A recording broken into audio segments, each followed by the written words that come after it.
नमस्कार। 2025 एक ऐसा साल जिसने हमें एक साथ दो बिल्कुल अलग अलग कहानियां दिखाईं। एक कहानी थी दुनिया के टूटने की और दूसरी थी इंसानियत की नई ऊंचाइयों को छूने की। तो आज हम इसी विरोधाभास की पहेली को सुलझाने की कोशिश करेंगे। तो सवाल ये उठता है कि 2025 को हम कैसे याद रखेंगे? क्या ये एक बेमिसाल तरक्की का साल था या फिर एक भयानक संकट का? और सच कहूं तो इसका जवाब इतना सीधा नहीं है, क्योंकि दोनों ही बातें अपनी अपनी जगह बिल्कुल सच हैं। और यहीं पे 2025 की कहानी और भी उलझ जाती है।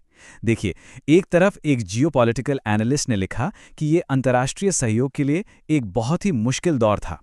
लेकिन उसी साल एक साइंस रिपोर्ट ने ऐलान किया कि वैज्ञानिकों ने लाइलाज बीमारियों का इलाज ढूंढ निकाला है। तो सवाल ये है कि ये दो अलग अलग दुनियाएं एक ही वक्त में एक ही साल में कैसे मौजूद थीं। तो चलिए पहले सिक्के के उस पहलू को देखते हैं जो ज्यादातर खबरों की सुर्खियों में रहा। वो कहानी जो तनाव, टकराव और एक बिखरती हुई दुनिया की थी। देखिए, राष्ट्रपति ट्रंप की वापसी ने ना दुनिया के सारे समीकरण ही बदल कर रख दिए। मतलब आते ही उन्होंने फटाफट पेरिस जलवायु समझौते और विश्व स्वास्थ्य संगठन से अमेरिका को अलग कर लिया। और इसके बाद उन्होंने ऐसे टैरिफ लगाए कि दशकों पुराने जो गठबंधन थे उनकी नींव तक हिल गई और पूरी दुनिया में एक अनिश्चितता की लहर सी दौड़ गई। और इस अनिश्चितता की आग बहुत जल्द दुनिया के कई कोनों में फैल गई। यूक्रेन में जो जंग चल रही थी वो और भी खूनी हो गई। कश्मीर में भारत और पाकिस्तान दशकों बाद इतने बड़े सैन्य टकराव पर उतर आए। और तो और कंबोडिया थाईलैंड सीमा पर भी संघर्ष की लपटें उठने लगीं। जून आते आते मिडिल ईस्ट तो जैसे बारूद के ढेर पर ही बैठा था। जिसे बाद में 12 दिवसीय युद्ध कहा गया, उसकी शुरुआत तब हुई जब इजराइल ने ऑपरेशन राइजिंग लायन के तहत ईरान के न्यूक्लियर ठिकानों पर एक बहुत तेज हमला किया। ईरान ने भी जवाबी मिसाइलों से हमला बोला, जिसके ठीक बाद अमेरिका ऑपरेशन मिडनाइट हैमर के साथ इस जंग में कूद पड़ा। ये लड़ाई चली तो सिर्फ 12 दिन, लेकिन इसने पूरे इलाके को आने वाले कई सालों के लिए अस्थिर कर दिया। और इस राजनीतिक तनाव के साथ साथ एक बहुत बड़ा आर्थिक भूचाल भी आने वाला था।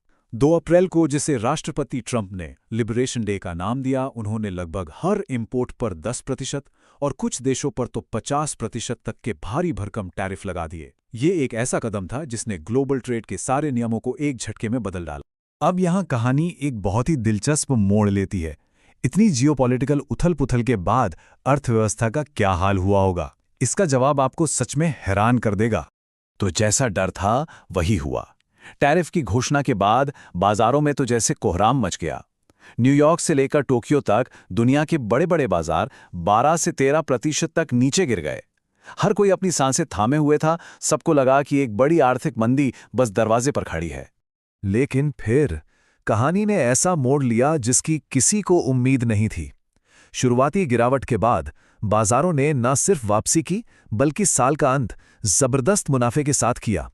सोचिए, जापान 24%, यूके 20% और अमेरिका 14% की बढ़त के साथ बंद हुए। ये बाजार की उम्मीद से कहीं ज्यादा मजबूती का सबूत था। और इस मजबूती की सबसे दिलचस्प कहानी हमें भारत में देखने को मिली।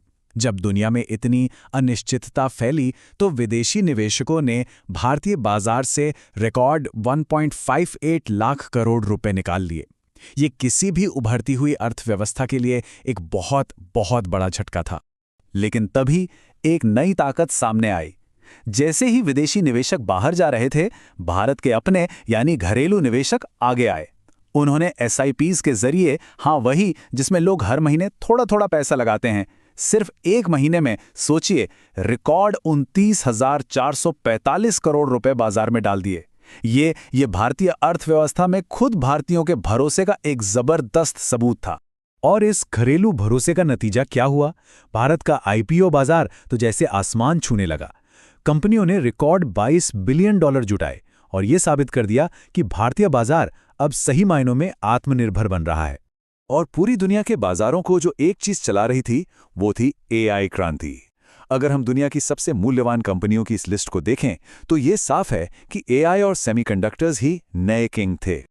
एनवीडिया ने तो एप्पल और माइक्रोसॉफ्ट को भी पीछे छोड़ते हुए $4.5 ट्रिलियन का एक अविश्वसनीय आंकड़ा पार कर लिया। अच्छा, अब बाजारों से हटकर चलिए मानवीय स्तर पर 2025 के इस विरोधाभास को समझते हैं, जहां एक ही साल में मानवता के सबसे अच्छे और सबसे बुरे चेहरे दोनों एक साथ दिखाई दिए। 2025 का एक चेहरा बेहद दर्दनाक था और वो सूडान में दिखा। वहां जो गृह युद्ध चल रहा था उसे देखने वालों ने धरती पर नरक का नाम दिया। आंकड़े दिल दहला देने वाले थे। लगभग 4 लाख मौतें और 1 करोड़ 20 लाख से ज्यादा लोग बेघर हो गए। ये हमारे समय की सबसे बड़ी मानवीय त्रासदियों में से एक थी। लेकिन ठीक उसी साल मानवता ने अपनी सबसे बड़ी ताकत भी दिखाई, उम्मीद और खोज की ताकत। वैज्ञानिकों ने जीन थेरेपी से बच्चों के लाइलाज माने जाने वाले ब्लड कैंसर को हरा दिया। एक क्रांतिकारी आई इम्प्लांट ने नेत्रहीन लोगों को पढ़ने की शक्ति दी और हंटिंगटन जैसी भयानक बीमारी के लिए पहली बार एक सफल इलाज खोजा गया। ये सचमुच किसी चमत्कार से कम नहीं थी। पर्यावरण के मोर्चे पर भी हमें यही मिलीजुली तस्वीर देखने को मिली। बुरी खबर ये थी कि हम 2030 तक बायोडायवर्सिटी के नुकसान को रोकने का जो लक्ष्य था उसे शायद चूकने वाले थे। लेकिन अच्छी खबर ये थी कि दुनिया भर में जंगलों की कटाई की रफ्तार कम हो रही थी और कई विशाल नए वाइल्ड लाइफ सेंचुरी बनाए जा रहे थे। तो इन सभी विरोधाभासों को एक साथ रखकर हम क्या निष्कर्ष निकाल सकते हैं? ये बटा हुआ साल हमारे आने वाले कल के बारे में क्या इशारा कर रहा है? तो पहला सबक साफ है, वो दुनिया जिसे हम जानते थे वो अब बदल रही है। देशों के बीच सहयोग की जगह अब तनाव और टकराव ले रहा है। ये बिखराव का दौर है जो अपने साथ संघर्ष और अस्थिरता का खतरा लेकर आ रहा है।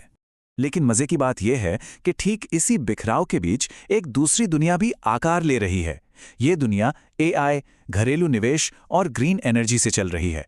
ये एक ऐसी आर्थिक हकीकत है जो राजनीतिक खींचतान के बावजूद अपने नियमों पर आगे बढ़ती जा रही है। और शायद सबसे बड़ा सबक इंसानियत के बारे में ही है। 2025 ने हमें एक आईना दिखाया कि हम एक ही साथ विनाश और निर्माण दोनों करने की क्षमता रखते हैं। हम एक हाथ से युद्ध और अकाल पैदा कर सकते हैं तो दूसरे हाथ से बीमारियों को मिटाकर जिंदगियां बचा सकते हैं। तो हम इस विश्लेषण को इसी अंतिम सवाल के साथ खत्म करते हैं। जैसे जैसे ये दो रास्ते, एक बिखराव का और दूसरा जुड़ाव का, और चौड़े होते जाएंगे, हमारा भविष्य आखिरकार किस रास्ते पर चलेगा? टकराव के रास्ते पर या तरक्की के? फैसला हमारा है।